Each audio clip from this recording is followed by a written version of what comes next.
animal. I am a man.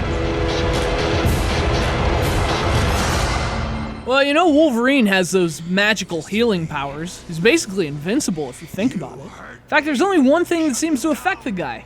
Crappy video games. Wolverine's been in a lot of crappy video games. And this one cuts pretty deep. It's X2, Wolverine's Revenge. He should seek revenge for this game. So it was 2003, which was already a decade ago, holy crap. And there was this movie, X2. Obviously, you can't have a movie without a video game based on that movie, so we got this, Wolverine's Revenge. At first glance, you might think, alright, this doesn't look bad. I'm stabbing people. This could be alright. Look, there's nothing alright about this game. In fact, after you stab a few hundred of the same looking bad guys, the things you'll want to stab is your eyeballs. You stab your freaking eyes. You think you've won, don't you? Well, you haven't. You're a dead man. Can a dead man kill? The weird thing is, it's not actually based on the movie at all. It just has the movie in the name for marketing. That's one of the reasons you might have high hopes. It has an original story from a guy who actually wrote some of the comics, which is awesome. Add that to all the stabbings, and you got yourself some promise. Sadly, those promises are broken. And so is the camera. So this is largely your typical hack and slash brawler, but with an extra layer of stealth. Another cool idea. Too bad it all falls apart. You can button mash your way through enemies, or more like button slash, but you can also sneak up on them and perform stealth kills. Kind of badass, if a little bit silly. I mean, I'm not sure a guy who can heal himself needs to fucking tippy-toe. So, original story, cool gameplay concept, voice acting from Patrick Stewart.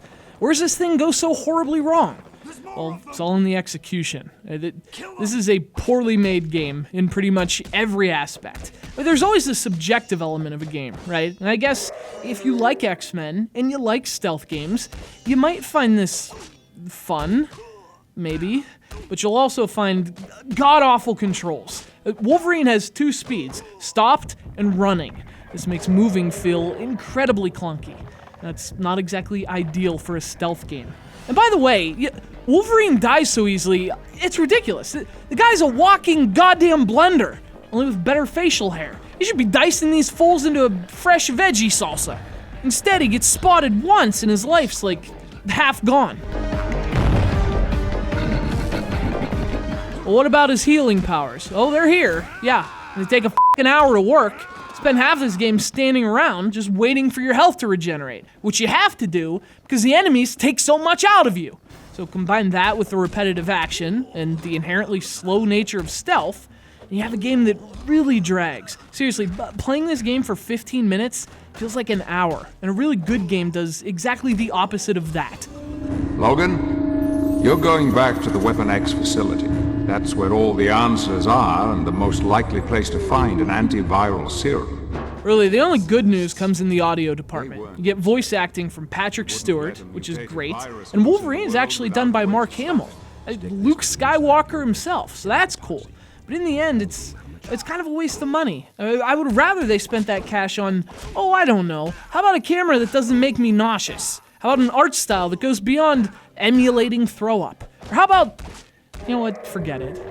This milk was spilled a long time ago. Now it's just chunky old cheese trying to be stealthy, only with better facial hair. Thanks to our friend Kevin from Jersey City, New Jersey, for sending Wolverine's Revenge.